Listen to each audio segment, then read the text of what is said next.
On August 2, 1990, Iraqi military forces invaded the Emirate of Kuwait.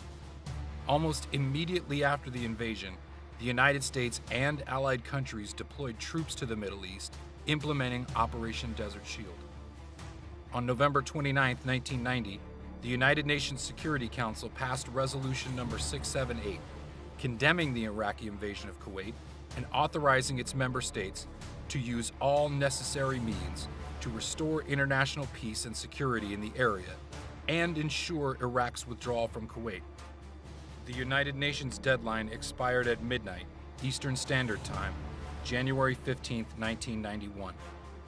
When Iraqi forces failed to comply, the coalition initiated Operation Desert Storm on January 17, 1991, with a massive air campaign. On February 15, 1991, the U.S. Army's 1st Infantry Division tasked elements of its 3rd Brigade with conducting counter-reconnaissance operations north of the berm, separating Iraqi and coalition forces roughly along the western border between Saudi Arabia and Iraq.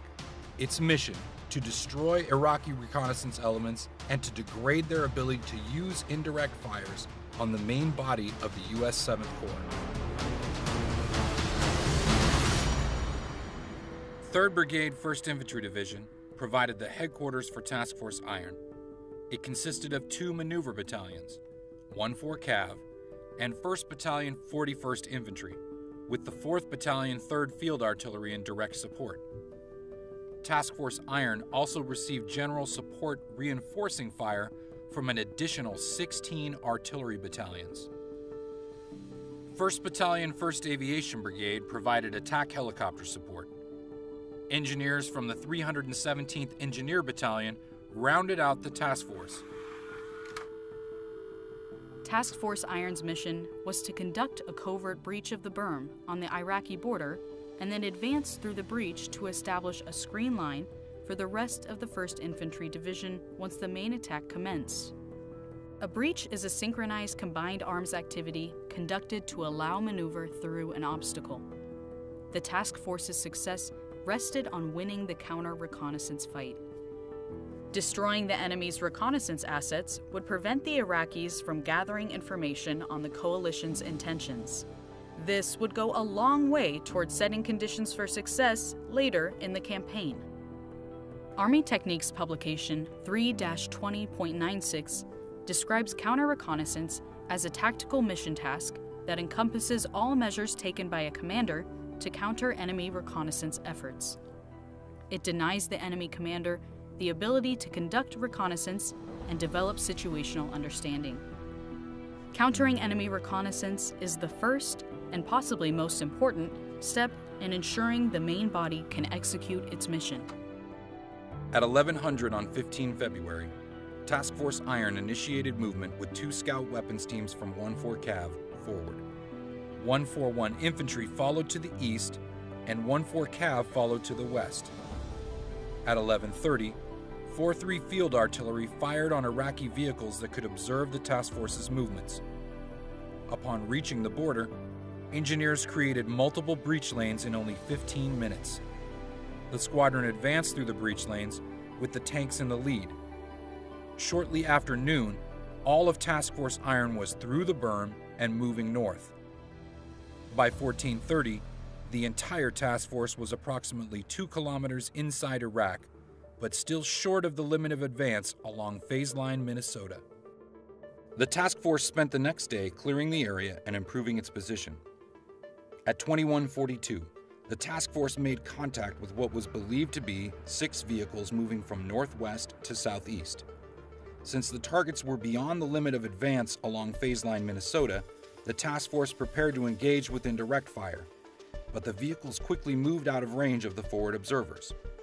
At 22:10, the task force observed a group of 3 vehicles moving north to south. As the tanks attached to 141 Infantry prepared to engage, these targets also moved out of range. At 23:39, the task force reported the presence of possible Soviet-made BTRs, accompanied by at least 1 tank traveling southeast. 15 minutes later, at 23:54, Charlie Company's Bradleys made contact with 3 vehicles. They engaged with tow missiles, but could observe no secondary explosions. The risk of fratricide is inherent in all combat operations, but this danger is only increased for reconnaissance and security assets operating forward of the main body. On the evening of 16 February into the early morning hours of 17 February, inclement weather, limited visibility, unfamiliarity with the terrain, the presence of enemy forces, and human error would all come together in a tragic outcome. Army Techniques publication 3-20.96 notes that the counter-reconnaissance plan should address how to acquire and defeat enemy reconnaissance elements. The intelligence section provides key input into the planning process. It identifies avenues of approach into the unit sector, what type of enemy reconnaissance elements the unit expects in the sector, and when they are most likely to move into the sector. The squadron commander, or S3, uses this information to formulate the counter-reconnaissance plan and to task units to execute it. Lieutenant Colonel Hillman was convinced they had encountered an Iraqi reconnaissance battalion. According to the task force's counter-reconnaissance plan, the Apaches of 1-1 Aviation would investigate and, if necessary, destroy any long-range contacts identified by the observers. At 23:26, the brigade commander ordered the Apache support to launch. A platoon from 1-1 Aviation lifted off shortly after midnight on 17 February, accompanied by the battalion commander, Lieutenant Colonel Ralph Hales. The Division Tactical Command Post requested the task force turn off all ground surveillance radar to avoid confusing the Apache's radar sensors. The Apache's new radar warning system had been installed on the aircraft only a few weeks prior to the unit's deployment. This system used a synthetic voice to warn crew members of possible enemy radar and air defense tracking. Only after arriving in country, during training for the upcoming mission, did pilots and commanders learn that the signals emitted by Army ground surveillance radar were identified as enemy air defense tracking systems. To limit the possibility of fratricide, units implemented an additional control measure, namely, turning off all GSR when Apaches arrived in sector. To assist the Apache pilots, the commander of 141 Infantry, Lieutenant Colonel Jim Hillman, coordinated with them to identify the flot. At approximately 40 minutes after midnight, the task force commander, Colonel David Weissman, suspended all indirect fire to clear airspace for the Apaches. And that range is 4.8, and that puts it on the, showing on the 2-5 grid line.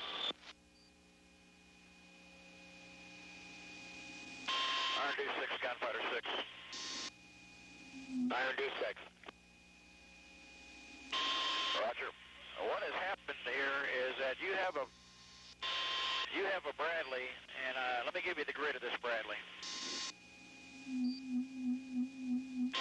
Okay, you have a Bradley at 9046 245, and he's oriented north on the screen line. He's got an APC near him also.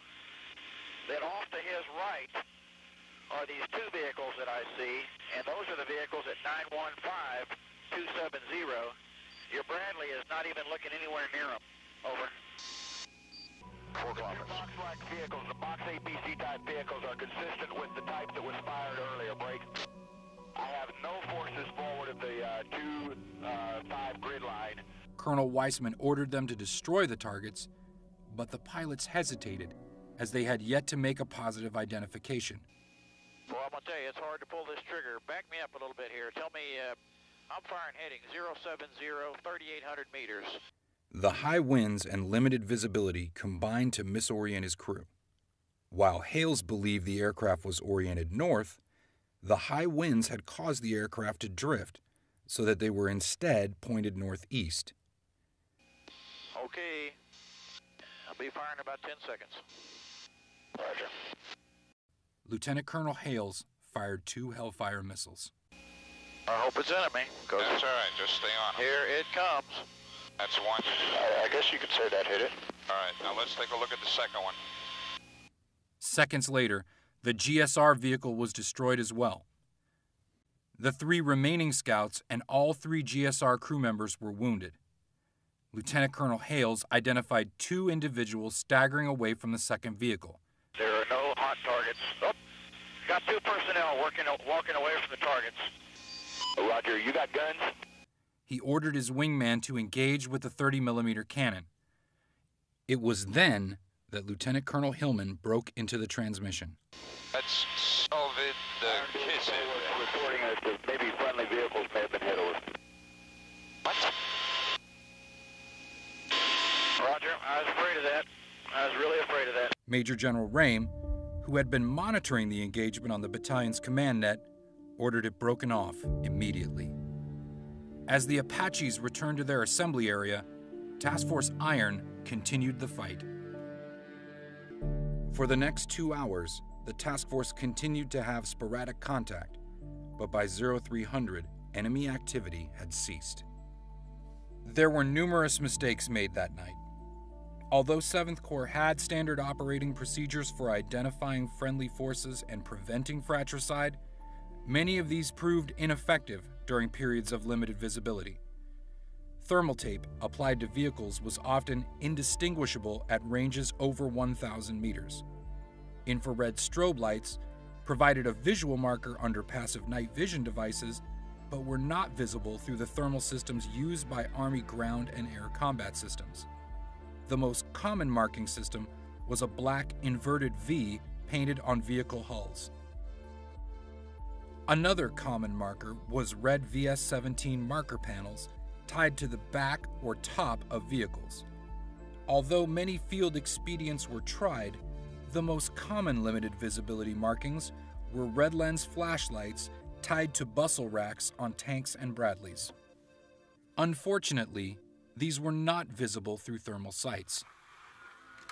In addition to vehicle recognition signals, commands exchange liaisons, coordinate closely with adjacent units, co-locate command posts during complex operations, and use control measures to prevent fratricide. Despite having coordinated with Lieutenant Colonel Hillman to identify the FLOT does not apply to small, long-range reconnaissance assets that may be positioned beyond it.